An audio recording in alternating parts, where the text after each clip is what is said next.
एक दृश्य की कल्पना कीजिए। हम्म। एक आम सी डाइनिंग टेबल है। हम्म। एक तरफ एक पिता बैठा है और दूसरी तरफ उसका बेटा। हम्म। कमरे में कोई झगड़ा नहीं हो रहा है, किसी की आवाज भी ऊंची नहीं है। लेकिन फिर भी एक अजीब सी खामोशी है ना?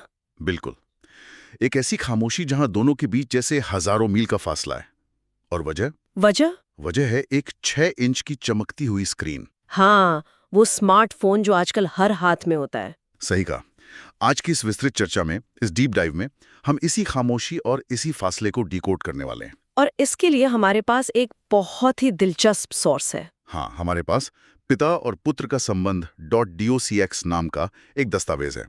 ये विजय भाई और उनके बेटे आर्यन की कहानी के जरिए इस जनरेशन गैप का बहुत ही गहरा विश्लेषण करता है। देखिए, हमारा मिशन आज ये समझना है कि वक्त के साथ कैसे पारिवारिक अपेक्षाएं एक अदृश्य दीवार बन जाती हैं। और सबसे जरूरी बात, इस तेज रफ्तार वाली दुनिया में इस खाई को पाटा कैसे जाए। शुरुआत करने के लिए मेरे दिमाग में एक बहुत ही सुंदर रूपक आ रहा है।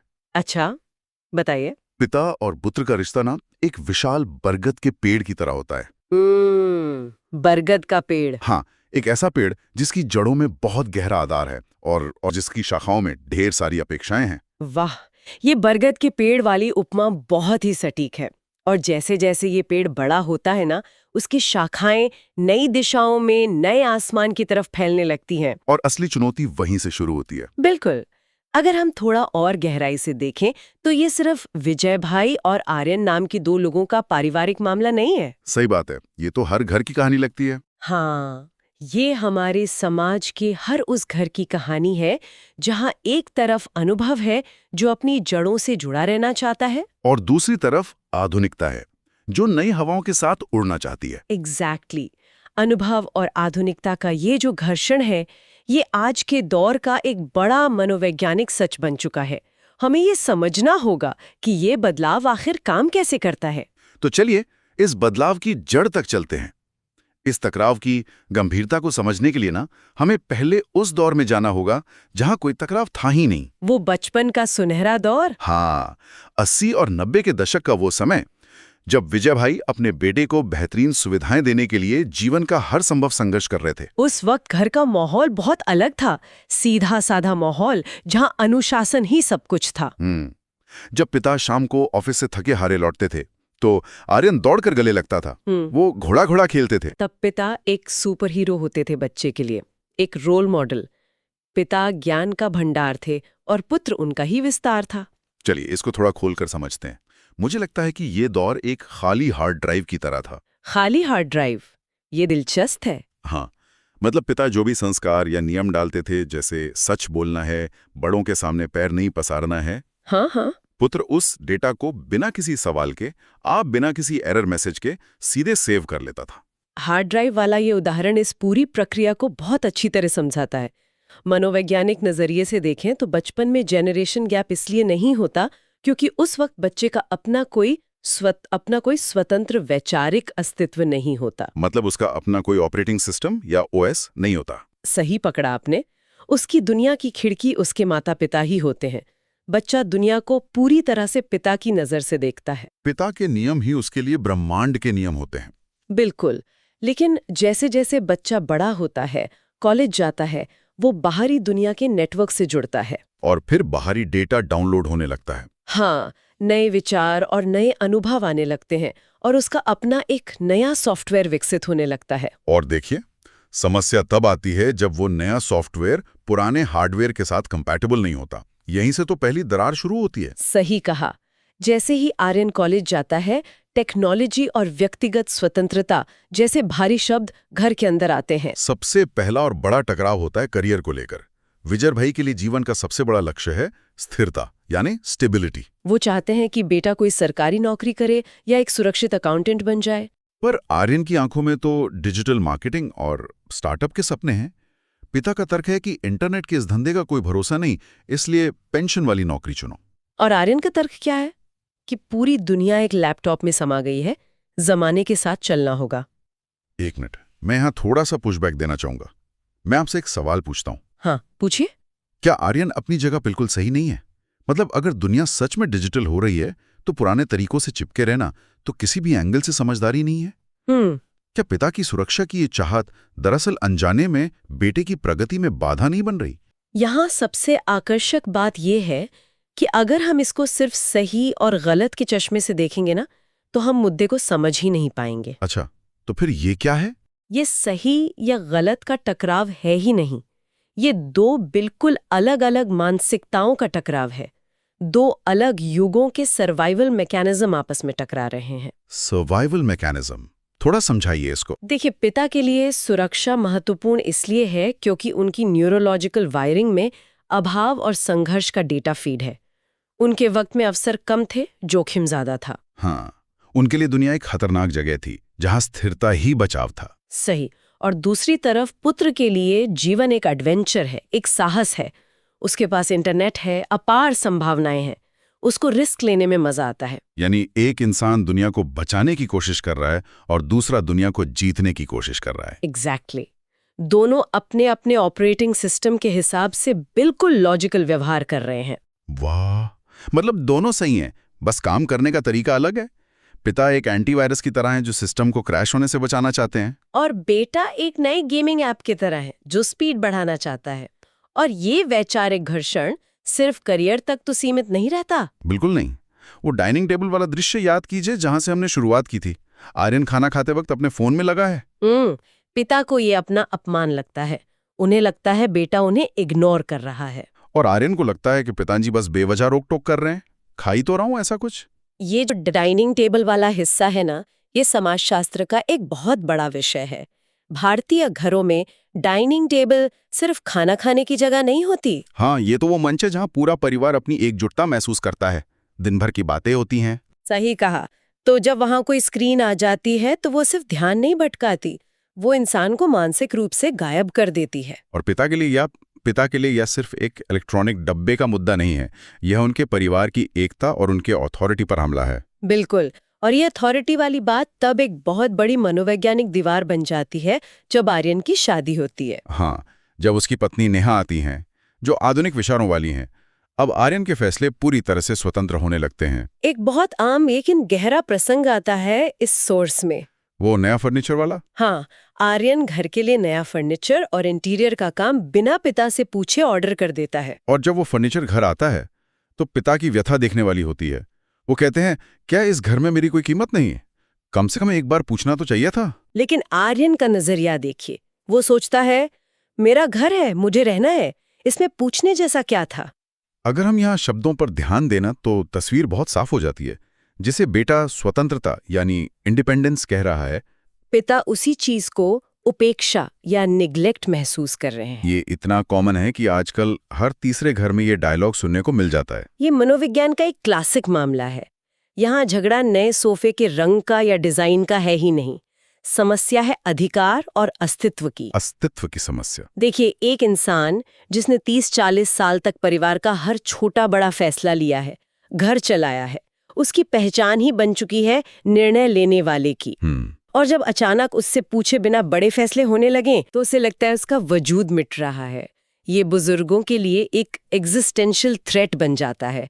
उन्हें लगता है कि अब उनकी जरूरत खत्म हो गई है। ये सच में एक बहुत ही भारी एहसास है। मतलब रिटायरमेंट सिर्फ ऑफिस से नहीं होता, इंसान को लगता है कि उसे परिवार से भी रिटायर कर दिया गया है। बिल्कुल। और इसी गहरी असुरक्षा के कारण छोटी छोटी बातें विवाद बन जाती हैं। रविवार को कहाँ जाना है, टीवी पर क्या देखना है, पैसे कैसे बचाने हैं। लेकिन देखिए, अक्सर इस अहंकार और असुरक्षा की दीवार को सिर्फ बातचीत से नहीं तोड़ा जा सकता। हाँ, कभी कभी जिंदगी को खुद दखल देना पड़ता है। एक बहुत बड़े झटके के रूप में विजय भाई का अचानक बीमार पड़ना और हॉस्पिटल में भर्ती होना इस कहानी में एक ऐसा ही वेकअप कॉल था। सही कहा। कई बार पीढ़ियों को ये याद दिलाने के लिए कि वो एक दूसरे पर कितने निर्भर हैं, एक जीवन बदलने वाले संकट की जरूरत होती है। जब सामान्य तर्क काम नहीं करते तो ऐसी भावनाएं और संकट काम आते हैं। यहां बात सच में बहुत दिलचस्प हो जाती है। वो हॉस्पिटल वाला दृश्य याद कीजिए। हाँ, रात का वक्त है, आर्यन उस ठंडी बेंच पर बैठा है। उसको जिंदगी में पहली बार एक बहुत बड़ा एहसास होता है। क्या एहसास होता है उसे? वो देखता है कि पिता ने पूरी जिंदगी अपनी इच्छाओं को मारकर जो पैसे बचाए थे, वही स्थिरता जिसका आर्यन हमेशा मजाक उड़ाता था, आज उसी पुरानी बचत की वजह से पिता का सबसे अच्छे हॉस्पिटल में इलाज हो पा रहा है। वो स्थिरता आज ढाल बन गई थी। बिल्कुल ढाल बन गई। और दूसरी तरफ उसी हॉस्पिटल के बिस्तर पर लेटे हुए विजय भाई को भी एक एहसास होता है। उन्हें क्या समझ आता है?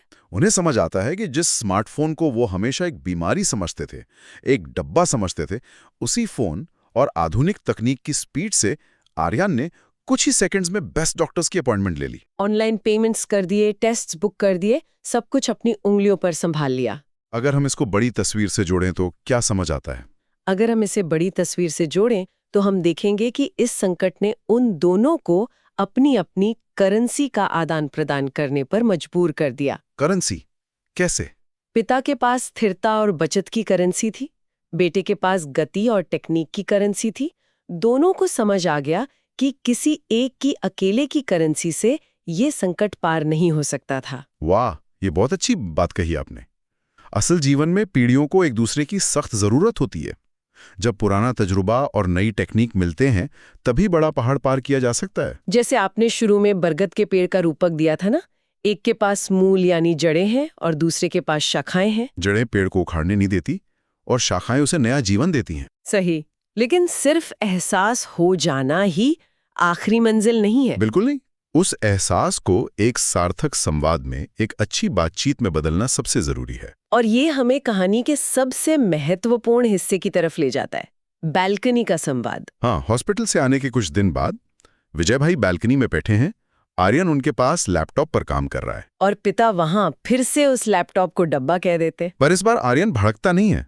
वो बहुत शांति से, बहुत ठहराव के साथ समझाता है कि ये सिर्फ एक मशीन नहीं है, ये उसकी ऑफिस है। वो समझाता है कि काम करने का तरीका अब बदल गया है। ऑफिस अब ईंट पत्थर की जगह नहीं है, एक कनेक्शन है। अगर वो इंटरनेट पर ऑनलाइन नहीं रहेगा तो वो दुनिया से पीछे छूट जाएगा। और इसके जवाब में पिता जो कहते हैं ना, वो जनरेशन गैप के सबसे गहरे डर को सामने लाता है। हाँ, पिता क्या कहते? पिता कहते हैं कि उन्हें आर्यन की तरक्की से कोई दिक्कत नहीं है, उन्हें तो उसके अकेलेपन से डर लगता है। उन्हें लगता है कि बेटा वर्चुअल दुनिया और लाइक्स पर निर्भर हो गया है। सही बात है। पिता को एसी या बड़ी गाड़ी नहीं चाहिए, उन्हें सिर्फ वो पुराना आर्यन चाहिए जो रविवार को उनके साथ बैठकर अखबार पढ़ता था, हंसी मजाक करता था। ये एक पिता की अपने बेटे के मानसिक स्वास्थ्य को लेकर चिंता थी, कोई टेक्नोलॉजी से जलन नहीं थी। और इस बात को आर्यन भी स्वीकार करता है। वो मानता है कि स्पीड के चक्कर में, आगासी के चक्कर में लोग स्थिरता भूल गए हैं। वो समझता है कि वो इतनी मेहनत इसलिए कर रहा है ताकि पापा को आराम दे सके। इस चर्चा के बाद ना दोनों के बीच एक प्रैक्टिकल डील होती है, एक समझौता। समझौता ये होता है कि रात के खाने पर डाइनिंग टेबल पर कोई फोन नहीं होगा, कोई स्क्रीन नहीं होगी। पिता अपने अनुभव सुनाएंगे और बेटा थोड़ी थोड़ी नई तकनीक सिखाएगा। इस बालकनी वाले संवाद को डिकोड करके इस दस्तावेज में हमें 5 बहुत ही ठोस उपाय मिलते हैं जिनसे इस गैप को पाटा जा सकता है। तो चलिए इन 5 उपायों पर बात करते हैं। पहला समाधान है संवाद, यानी कम्युनिकेशन। लेकिन ध्यान रहे, ये सामान्य बातचीत नहीं है। इस सोर्स के हिसाब से दिन में 15 मिनट की ऐसी बातचीत होनी चाहिए जिसमें कोई उपदेश ना हो। मतलब कोई किसी को जज ना करे। बिल्कुल, सिर्फ एक दूसरे के दिन भर के हालचाल को सुनना और समझना। संवाद का मतलब सिर्फ अपनी बात बोलना नहीं है, एक सेफ स्पेस बनाना है। सही कहा। और दूसरा समाधान यही है, स्पेस का सम्मान करना। हर पीढ़ी की अपनी एक प्राइवेसी होती है, लेकिन मुझे लगता है कि हमारे घरों में ना इस स्पेस को देना इतना मुश्किल इसलिए है क्योंकि लोग स्पेस को दूरी समझ लेते हैं। हाँ, उन्हें लगता है कि बच्चा उनसे दूर जा रहा है। पिता को ये स्वीकार करना होगा कि बेटे के अपने अलग फैसले हो सकते हैं और ये उनका अपमान नहीं है। और बेटे को भी कुछ समझना होगा, है ना? जरूरी। बेटे को समझना होगा कि किसी बड़े फैसले से पहले सिर्फ एक बार सलाह ले लेने से उसकी आजादी नहीं छीन जाएगी, बल्कि उससे बहुत कुछ ठीक हो जाएगा। हाँ, जब वो सलाह लेता है ना तो वो अनजाने में बड़ों के अस्तित्व और उनकी अथॉरिटी को मान्यता दे रहा होता है। ये एक ऐसी छोटी सी मनोवैज्ञानिक ट्रिक है जिससे सामने वाले की असुरक्षा तुरंत गायब हो जाती है और दीवारें खुद ब खुद गिर जाती हैं। ये सच में बहुत काम की बात है। तीसरा समाधान है तकनीक और परंपरा का समन्वय, मतलब बैलेंस बनाना। हाँ, युवाओं को बहुत धीरज के साथ अपने माता पिता को नई तकनीक सिखानी होगी। क्या होता है ना कि हम युवा अक्सर झुंझला जाते हैं कि पापा आपको एक ऐप चलाना नहीं आ रहा। हम भूल जाते हैं कि उन्हीं माता पिता ने हमें उंगली पकड़कर चलना और चम्मच से खाना खाना सिखाया था। तब तो उन्होंने कभी झुंझुलाहट नहीं दिखाई थी। बिल्कुल। और इसके साथ ही इसका दूसरा पहलू भी है। बुजुर्गों को भी समझना होगा कि बदलाव उनका दुश्मन नहीं है। उन्हें भी अपनी जिद थोड़ी छोड़नी होगी। दुनिया बदल रही है तो थोड़ा फ्लेक्सिबल होना पड़ेगा। सही कहा। चौथा समाधान इसमें बताया गया है अपेक्षाओं का प्रबंधन या एक्सपेक्टेशन मैनेजमेंट। ये बहुत जरूरी है। माता पिता को मान लेना चाहिए कि उनका बच्चा उनकी कार्बन कॉपी नहीं है। हाँ, वो बिल्कुल अलग दौर में, अलग इकोनॉमी में पैदा हुआ एक अलग इंसान है। उसकी चुनौतियां भी तो अलग होंगी। सही बात है। और अब आते हैं पांचवें और शायद सबसे मुश्किल उपाय पर, सुनने की कला, जिसे एक्टिव लिसनिंग कहते हैं। 1 मिनट, मैं यहाँ आपको रोकना चाहूंगी। यहाँ मुझे थोड़ा पुशबैक देना पड़ेगा आपसे। जी बिल्कुल। देखिए, कागज पर या किसी पॉडकास्ट, मेरा मतलब है किसी आर्टिकल में, ये पढ़ना बहुत अच्छा लगता है कि समझने के लिए सुनो, जवाब देने के लिए नहीं। लेकिन भाई साहब, असल जिंदगी में कोई आम इंसान इसका अभ्यास कैसे करे? खासतौर पर तब जब उसको साफ दिख रहा हो कि सामने वाला उसको ताने मार रहा है या नीचा दिखाने की कोशिश कर रहा है। उस वक्त तो आम इंसान का खून खौलने लगता है ना। मैं पूरी तरह समझ सकती हूँ आप क्या कह रहे हैं। ये बहुत ही व्यवहारिक सवाल है। देखिए, न्यूरोलॉजी के हिसाब से जब हमें लगता है कि कोई हमें ताना मार रहा है तो हमारा दिमाग तुरंत फाइट और फ्लाइट यानी लड़ो या भागो मोड में आ जाता है। हाँ, हमारी लॉजिक वाली शक्ति तो बंद हो जाती है उस वक्त। एग्जैक्टली। तो एक्टिव लिसनिंग का सीधा सा मतलब ये नहीं है कि बस चुपचाप बैठ के सुनो। इसका मतलब है शब्दों के पीछे छिपे इमोशनल डेटा को डिकोड करना। इमोशनल डेटा कैसे? जैसे मान लीजिए एक पिता गुस्से में कहता है, तुम्हारे पास तो मेरे लिए समय ही नहीं है, बस फोन में घुसे रहते हो। अब ये बाहर से एक ताना लगता है ना? हाँ, बिल्कुल लगता है। बेटा तुरंत डिफेंस में आ जाएगा। लेकिन वो ताना नहीं मार रहा होता। उस वाक्य के पीछे छिपी भावना को पहचानना वही एक्टिव लिसनिंग है। उसके पीछे छिपा डर क्या है? डर ये है कि कहीं वो पिता अपने बच्चे को खो तो नहीं रहा, कहीं बुढ़ापे में वो अकेला तो नहीं रह जाएगा। ये उनकी असुरक्षा है। ओह, यानी जब आप उस गुस्से की जगह उस डर और उस प्रेम को सुन लेते हैं तो आपका अपना गुस्सा खुद शांत हो जाता है। सही कहा। आप तब बचाव की मुद्रा में आने के बजाय, झगड़ा करने के बजाय ये कह पाते हैं, पापा मैं जानता हूं मैं बिजी हूं, लेकिन आप फिक्र मत कीजिए, आप मेरे लिए सबसे जरूरी हैं। वाह, ये बहुत बड़ी बात है। ये एम्पैथी है, सहानुभूति है। तो इस सब का असल मतलब क्या निकलता है? अगर हम इस पूरी मनोवैज्ञानिक यात्रा को एक जगह समेटें तो बात सिर्फ इतनी सी है कि जेनरेशन गैप कोई कंक्रीट की दीवार नहीं है जिसे हथौड़े से तोड़ना पड़े। फिर क्या है? ये बस वक्त की नदी से बनी एक प्राकृतिक खाई है, और इस खाई पर हमें खुद अपने हाथों से मेहनत करके प्रेम और समझ का पुल बनाना पड़ता है। और इस पुल को बनाने के लिए उन 3 बुनियादी चीजों की सबसे ज्यादा जरूरत होती है। हाँ, एक्सेप्टेंस यानी स्वीकार करना कि हम अलग हैं और उसमें कुछ गलत नहीं है। दूसरा, क्वालिटी टाइम, जहां स्क्रीन के लिए कोई जगह ना हो। और तीसरा, सबसे बढ़कर, नम्रता या ह्यूमिलिटी। ये मान लेना कि भले ही हम कितने आधुनिक हो जाएं, हम सब कुछ नहीं जानते, हमसे भी गलती हो सकती है। एकदम सही कहा आपने। और जो श्रोता हमारी इस चर्चा को सुन रहे हैं, उन्हें आज एक बात जरूर सोचनी चाहिए। वो क्या? कि क्या हम अपने इस 24 घंटे कनेक्टेड रहने वाली डिजिटल दुनिया में इतने बिजी हो गए हैं कि हमने अपने ही घर की बालकनी के वो असल संवाद खो दिए हैं? ये बहुत कड़वा सच हो सकता है। हमारे राउटर और वाईफाई के सिग्नल तो पूरे आते हैं, फुल बार होते हैं, लेकिन क्या कमरों के बीच का जो इमोशनल सिग्नल है वो टूट गया है? ये सच में एक डीप आत्मनिरीक्षण का वक्त है सबके लिए। ये एक ऐसा सवाल है जो हम सबको खुद से अकेले में पूछना चाहिए और अपने ही घरों में इसका जवाब भी खोजना चाहिए। लेकिन देखिए, आ जाने से पहले मैं श्रोताओं के सोचने के लिए एक और छोटा सा पर बहुत ही प्रोवोक करने वाला विचार छोड़ना चाहता हूँ। जैसा कि हम हमेशा करते हैं, बताइए। ये विचार ना इस कहानी से भी एक कदम आगे की बात है। आज आर्यन और विजय भाई के बीच दूरी किसने पैदा की थी? इंटरनेट और स्मार्टफोन ने। सही। अब जरा भविष्य की कल्पना कीजिए। आने वाले सिर्फ 10 सालों में जब आर्टिफिशियल इंटेलिजेंस यानी एआई पूरी तरह से हमारी जिंदगी का हिस्सा बन जाएगा। जब मशीनें इंसानों की तरह सोचने लगेंगी और शायद हमारे बड़े फैसले लेने लगेंगी, तब आज की ये युवा पीढ़ी जो आज खुद को बहुत मॉडर्न मानती है और उनके जो आने वाले बच्चे होंगे, उनके बीच का जेनरेशन गैप। हाँ, वो गैप कितनी भयंकर तेजी से आएगा। क्या हम भविष्य के उस तकनीकी तूफान और उस नए वैचारिक गैप को हैंडल करने के लिए, पाटने के लिए आज से ही इमोशनली तैयार हैं? बाप रे, ये वाकई एक बहुत ही बेचैन करने वाला और गहरा सवाल है। तकनीक जितनी तेजी से आगे भागेगी, पीढ़ियों के बीच का फासला उतनी ही तेजी से बढ़ेगा। और शायद इसीलिए हमें इंसानियत और अपनी जड़ों को उतनी ही मजबूती से पकड़कर रखना होगा। बिल्कुल, ताकि आने वाली जेनरेशन भी उस कनेक्शन को फील कर सके। शायद इसीलिए हमें बार बार उस बरगद के पेड़ को याद रखना होगा। शाखाएं चाहे जितनी भी दूर तक जाएं, आसमान को छू लें। लेकिन अगर वो जड़ों के साथ अपने आदर और प्रेम का जुड़ाव बनाए रखेंगी, तो वो पेड़ कभी नहीं गिरेगा। वो हमेशा हरा भरा रहेगा। क्या खूब कहा आपने। इस विस्तृत चर्चा में, इस डीप डाइव में हमारे साथ जुड़ने के लिए और इन मुश्किल वैचारिक तथ्यों को डिकोड करने के लिए आपका बहुत बहुत धन्यवाद। शुक्रिया, मुझे भी बहुत अच्छा लगा इस पर बात करके। तो मिलते हैं अगली बार कुछ